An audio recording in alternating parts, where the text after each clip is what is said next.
Welcome to the Evolution Center. Glad you're with us here tonight. I'm Steve Rother. I'm going to be with you here. Just want to share a little story with you tonight about Espavo. We want to tell you where this came from, how this worked. I'm hearing just a little bit of music. Let me just kind of zero that out for us. But I wanted to tell you a little bit about this process because the word Espavo came into our work very early, and I wanted to share with you what it was. Very early on in the work, probably about the second or third year that Barb and I were traveling, we went to Baltimore, Maryland, and we did a seminar. Ruth, our host there, was Ruth Pashai, was our host for many years, and we did a seminar there one time that was it was just very magical. It was a very, very small group, probably about 40 people. And we did this channel at the end, and in the channel the group began telling this story. And they had never told stories really in the channels before. They had never told metaphors or any of the stories. I know that some other people, Ryan especially, tells stories in channels all the time, metaphors. In fact, he's even written a whole book of the parables from it.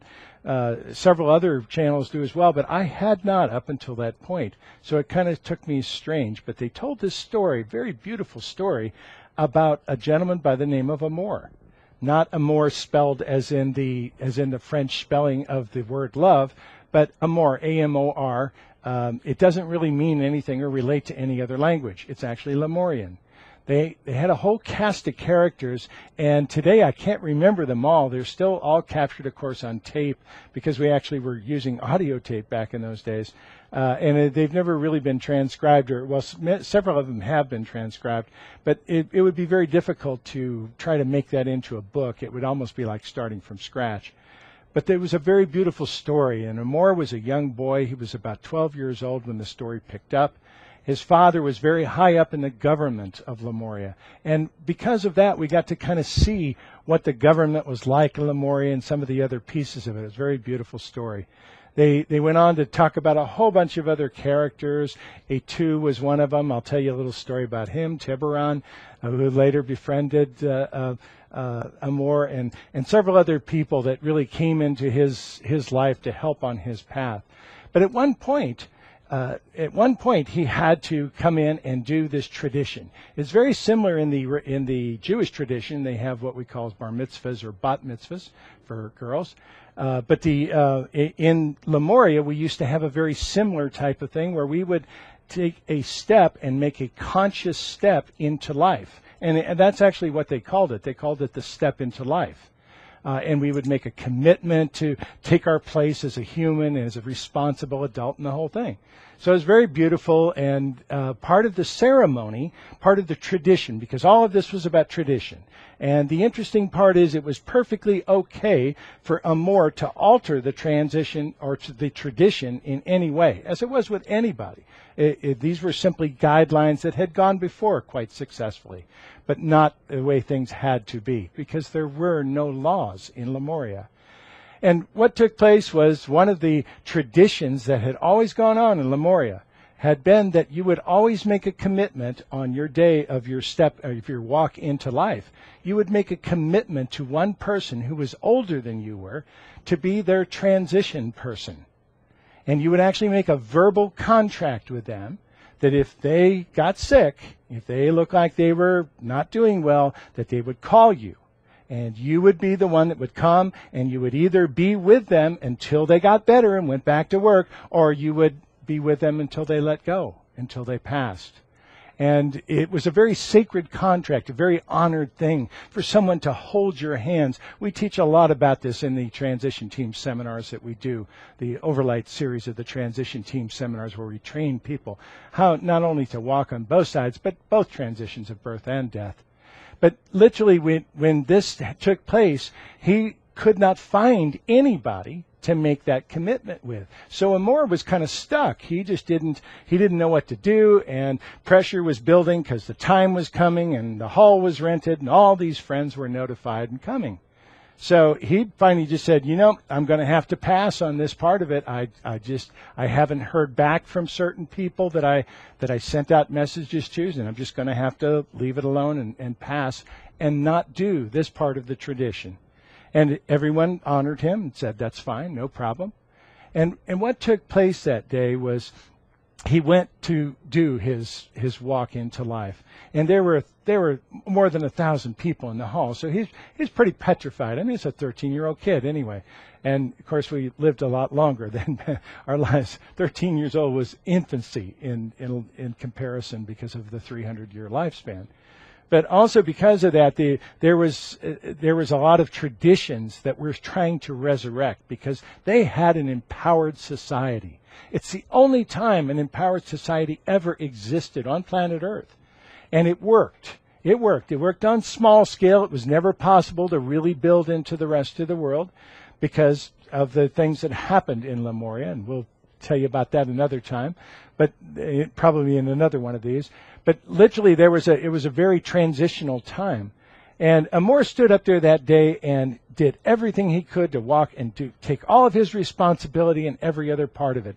And before he finished, he looked out in the audience, and there was a friend of his that he had sent requests to be his transition person, and had not heard back from him, so he passed over, and he's in the audience waving at Itu at this point, going, you know, I'm your person, I'm your person. So Itu so Amor says, that's fine. So when he came to that part of the ceremony, he went ahead and said, and I will be the transition person. I will make the commitment to be the transition person in loving memory and loving transition for Itu. And he and Itu became very close after that. That was part of the tradition as well, because you had to not only get to know the person to be able to trust them at their time of transition, but you also had to get to know the family, because the family can hold the soul back as well. So you literally had to represent the whole thing, and that's what they did. They bonded very well from that point. And it wasn't long after that, it was probably less than 50 years after that, that Itu called Amor. And Itu was dying, and he knew he was dying. He didn't want to admit it to his children. He didn't want to admit it to his family. But he was passing, and he was aware of it. So he called Amor. And the family didn't really want to see him. It was one of this bittersweet stuff where they'd missed him. They hadn't seen him in a long time. And yet they knew it meant that Itu may be passing. So they went through the whole process and finally got to the point where everyone was comfortable. And it only took about 3 or 4 days for Itu to pass. And during that time, they had several very beautiful conversations.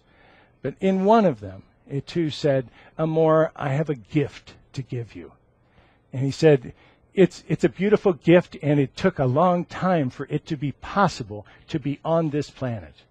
But it's a gift that is time to return to planet Earth. And Amor didn't know what that was or what this was about, but he was very much aware that Itu had spent all of his life as a linguist, and he studied the ancient languages of the masters and even especially the ancient languages of Lemuria, because Lemuria is around for many thousands of years. So it was a continent for a very long time with life on planet Earth. And he studied these pieces, and he came to the final times of his passing, and he said, Amor, it's time to give you this gift. And this gift is a word, and the word is Espavo. And it used to be used all the time in greetings, in hello and goodbye, kind of today like we use ciao or aloha or some of the other pieces of it. And he said, Amor, today is a day that now all of Lemuria can start to recreate this energy of empowerment and return to it fully. And he said, then I give you this gift, and I simply ask you to use it. And today, the group closes every single channel with the word Espavo. Literally translated into English, it simply means thank you for taking your power. I thought I could get by without that one. That whole channel, that story, all the Amor stories, even though the group told me I was not Amor, meant a tremendous amount to me. And I wanted to share it with you because we use that word a lot, of Espavo. Where's the Kleenex lady when you need her, right? But we use that word a lot, Espavo. It's not a secret handshake. It's not exclusive to light workers. It simply means thank you for taking your power. Thank you for us not having to carry you. Thank you for becoming empowered in all that you can be. Thank you for lighting the way. Thank you for every part of it. So, ladies and gentlemen, Espavo.